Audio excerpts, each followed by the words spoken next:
তো ৰাইজ এতিয়া আমি বৰলাইফুলিত গৈ আছোঁ ফাংচন চাবৰ কাৰণে। তো ভিডিঅ'টো ভাল লাগিলে লাইক কৰি দিব, ব্লগ এটা বনাম বুলি গৈ আছোঁ।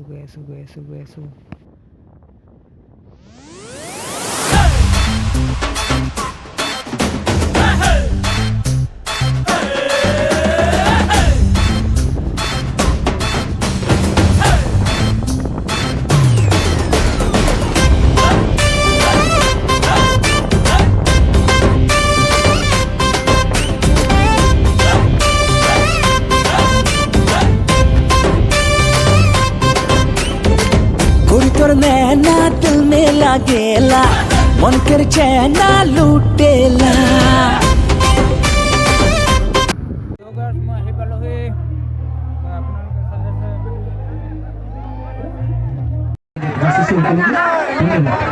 মই আকাশক ধন্যবাদ জ্ঞাপন কৰিছোঁ আৰু আমাৰ অনুষ্ঠানত ভাগ ল'লে মই ধন্যবাদ। এবাৰ আমাৰ মাজত আহি উপস্থিত হৈছে অসমৰ জনপ্ৰিয় কণ্ঠশিল্পী ৰাকেশ চিয়ান। মই ৰাকেশক স্বাগতম জনাম। তাৰ পূৰ্বে মই পৰিচয় কৰাই দিছোঁ আমাৰ এই অনুষ্ঠানত বিশেষভাৱে উদ্যোগ গ্ৰহণ কৰা আপোনালোকৰ অঞ্চলৰ বিশিষ্ট সাংস্কৃতিক কৰ্মী শৈলেন বৰুৱা ডাঙৰীয়া। আপোনাক এই অনুষ্ঠানলৈ স্বাগতম জনাইছোঁ। আমাৰ নিজৰ বিভিন্ন অনুষ্ঠান ইয়াত অনুষ্ঠিত সুচাৰুৰূপে কৰি আহিছে, আজিও বৰ সুন্দৰকৈ কৰিছে, তাৰ বাবে আপোনাক ধন্যবাদ জ্ঞাপন কৰিছোঁ। কি ক'ব বিচাৰে, কেনেকুৱা অনুভৱ? আচলতে মই টাইম যুৱ পৰিষদ টাইপৰ তিনিচুকীয়া জিলা সমিতিৰ বিষয়ববীয়াসকলে মোৰ লগত আলোচনা কৰিছিল আৰু ইয়াত এটা অনুষ্ঠান পথাৰ কথা চিন্তা কৰিছিল। আপুনি জানে আমি নিজে আপোনালোকৰ অনুষ্ঠান বহুত অনুষ্ঠান আমি অনুষ্ঠিত কৰোঁ।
মই আকাশক ধন্যবাদ জ্ঞাপন কৰিছোঁ আৰু আমাৰ অনুষ্ঠানত ভাগ ল'লে মই ধন্যবাদ। এবাৰ আমাৰ মাজত আহি উপস্থিত হৈছে অসমৰ জনপ্ৰিয় কণ্ঠশিল্পী ৰাকেশ চিয়ান। মই ৰাকেশক স্বাগতম জনাম।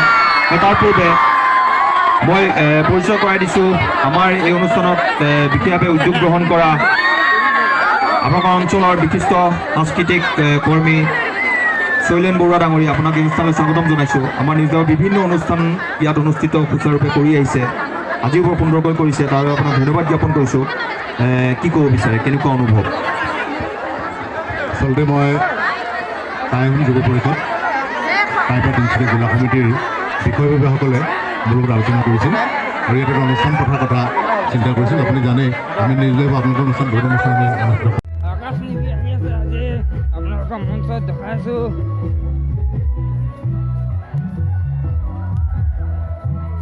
কুসুম আকাশ নিবি বহুত লোক আহিছে। ৰিলাক্সি নিয়োগ তেওঁ দেখাইছোঁ আপোনালোকে ব্লগ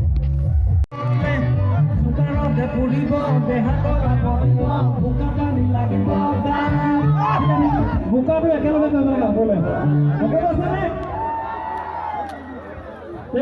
ঠিক আছে। 1 2 3 go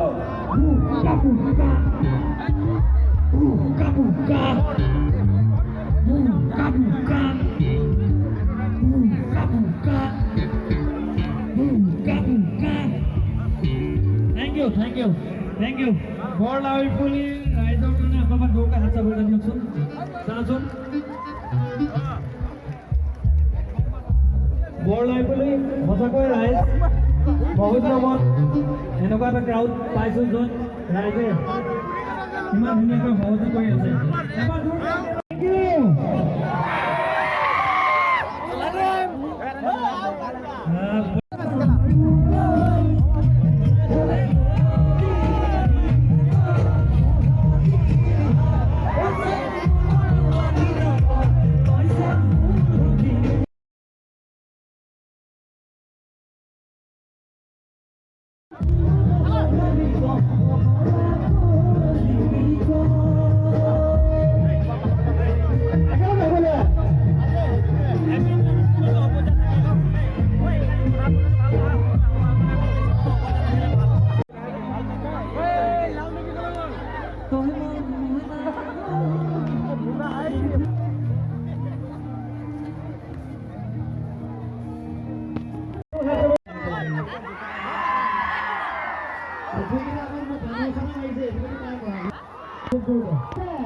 গাছ মই ফাংচন চাবলৈ আহি গ'লোঁ।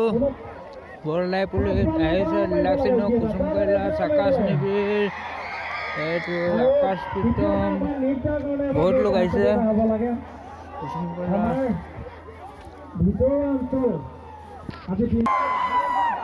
আৰু তাই পোৱাৰ কাৰণে এবাৰ জোৰকে তেওঁ নচুৱাবলৈ সাজু হৈছে।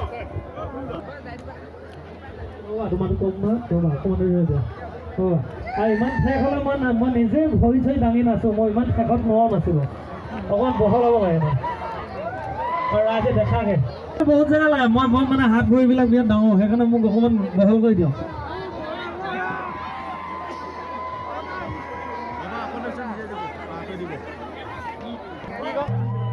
মোৰ এটা জনপ্ৰিয় গীত